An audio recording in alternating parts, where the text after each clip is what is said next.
सभी साथियों को मेरा नमस्कार है। आज जो उत्तर प्रदेश में सभी लोगों की समस्याएं हैं, सभी लोगों की जो समस्या है, सभी लोगों की समस्या एक साथ जो है सॉल्व नहीं हो सकता है।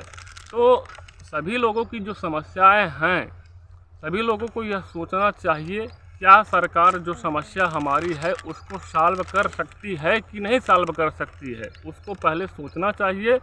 यदि सभी को लगता है कि सरकार जो है सभी लोगों की समस्याएं दूर कर सकती है, तो आप सभी लोगों को भी मौका मिलता है अपनी समस्या को दूर करने के लिए। एक अवसर आपको भी मिलता है जब 5 साल में एक बार जब चुनाव होता है तो उसमें सभी लोगों को मतदान देने का अवसर मिलता है। तो अपने मतदान का प्रयोग उस समय ऐसी जगह करें जहां पर आपकी समस्या सबसे ज़्यादा सॉल्व होने की संभावना रहे, आप उसको मतदान करिए। जो सामाजिक समस्या होता है वह सरकार जो है सॉल्व करने का काम करता है।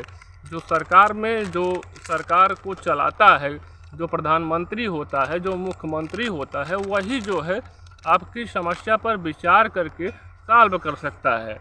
और पहली चीज़ तो सभी लोगों को इस बात को गहराई से सोचना चाहिए, जो सरकार होती है, कोई भी सरकार मेरे हिसाब से यह नहीं चाहती है कि हम अपने सरकार में कुछ अच्छा काम न करें। सभी सरकार तो यही चाहती है कि हम जो है अपने सरकार में अच्छा से अच्छा काम करें, जिससे जो है हम दोबारा सत्ता में आ पाएँ। लेकिन जहां पर वोटों की राजनीति की बात होती है और जो है वोटों के राजनीति के हिसाब से काम होता है, हमारा देश जो है पीछे जाता है। जब सभी की समस्या पर काम होगा, सभी लोगों का विकास होगा, तभी हमारा देश आगे बढ़ पाएगा। तो मुझे लगता है कि चाहे जो भी नेता हो, देश को आगे बढ़ाने के लिए सोचना चाहिए। सिर्फ जो है सत्ता दोबारा मिल जाए, कैसे मिले, वोटों की राजनीति के लिए किसी को अधिक लाभ पहुंचाया जाए, किसी को कम लाभ पहुंचाया जाए, तो हमारे देश की जो जनता है, कहीं ना कहीं कुछ जनता तो पीछे रह जाती है विकास के मायने में। उनका जब विकास नहीं होगा तो हमारे देश का विकास संपूर्ण कैसे हो सकता है। तो मुझे लगता है पूरे देश का विकास होना चाहिए, पूरे देश के लिए काम होना चाहिए।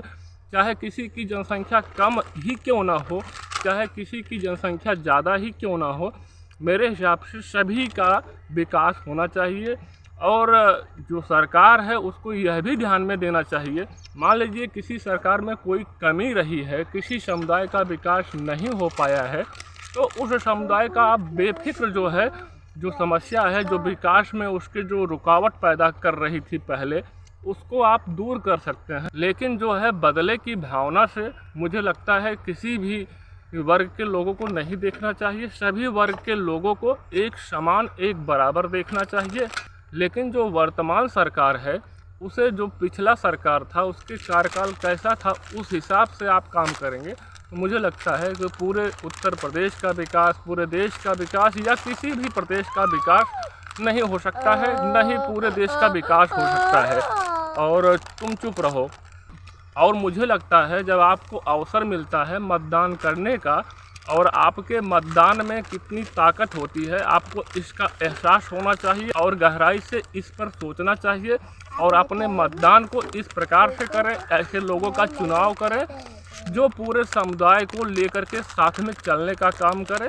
तो मुझे लगता है संपूर्ण देश का भी विकास होगा। तो मेरी तो इसी प्रकार की सोच रहती है, किसी भी जाति के साथ भेदभाव नहीं होना चाहिए, सभी जातियों को बराबर जितना उनका अधिकार है उतना मिलना चाहिए। और यदि किसी प्रकार की समस्या है और किसी को लगता है कि मेरे जातियों का जो है विकास की दर में कमी है, तो जातिगत जनगणना हो जाने से मुझे लगता है सभी जातियों की जनसंख्या भी सामने आ जाएगी। जनसंख्या के हिसाब से यदि सभी की भागीदारी सुनिश्चित हो जाएगी तो और भी अच्छा रहेगा, जो मुझे लगता है। और ऐसा होना चाहिए। जब तक ऐसा नहीं होगा तो बहुत सारे ऐसे वर्ग के लोग हैं जिनकी जनसंख्या ज़्यादा है, जनसंख्या के हिसाब से उनको भागीदारी नहीं मिल पा रही है, तो उनका कहीं ना कहीं नुकसान हो ही रहा है। तो इस पर विशेष रूप से ध्यान देना चाहिए। यदि इस पर जो है विलम्ब हो रहा है और इस पर किसी प्रकार से कोई सरकार सोच नहीं रही है तो यह भी गलत है। भागीदारी के हिसाब से उनको जो है लाभ नहीं मिल पा रहा है, तो जनसंख्या का जनगणना तो अति आवश्यक है और यदि नहीं हो रहा है और आपको लगता है कि नहीं होगा और आपको लगता है जो कार्यकाल का बचा हुआ समय है उसमें भी नहीं होगा, तो आने वाले समय में आप ऐसी पार्टी का सरकार भी बना सकते हैं जो पार्टी जातिगत जनगणना, जो जनसंख्या की जनगणना होती है उसे कराने का काम करे। उस सरकार को आप बना सकते हैं। तो आपके पास अधिकार है, आप अपने अधिकार का प्रयोग कर सकते हैं। आपका अधिकार तो नहीं छीना जा रहा है, आपका जो मतदान करने का अधिकार है उसे नहीं छीना जा रहा है। लेकिन जब आप एक समस्या को आप अपने सीने में दबा करके बैठेंगे तो आने वाले समय में आपका मत का जो अधिकार है वह भी छीन लिया जाएगा, तो आप क्या करोगे। तो इसलिए मैं कहता हूँ कि जो जातिगत जनगणना होने की बात हो रही है, जो जनसंख्या की जनगणना की बात हो रही है, तो मुझे लगता है यह सब होना चाहिए।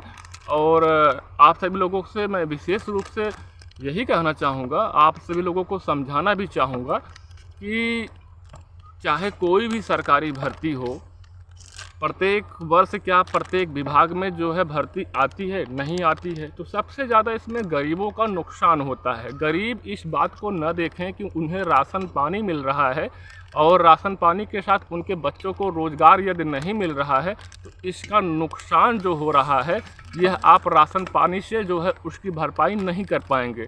आप इस पर जो है गहराई से सोचें। यदि आपके बच्चे को रोज़गार मिल जाएगा तो आपका बच्चा, आपका परिवार कहाँ से कहाँ होगा, और राशन पानी मिलने से आपका परिवार जो है वहीं का वहीं रहेगा जहाँ पर है। सिर्फ आप जो है राशन पानी से अपना जीवन यापन कर सकते हैं, आप जी सकते हैं, लेकिन आपका परिवार तभी आगे बढ़ पाएगा जब आपका जो है बच्चा रोज़गार पाएगा। और मैं इसी प्रकार से आप सभी लोगों के बीच में वीडियो लेकर के आता रहूँगा। आप सभी लोग हमारे चैनल को ज़रूर सब्सक्राइब करें और वीडियो को शेयर भी करें। धन्यवाद दोस्तों।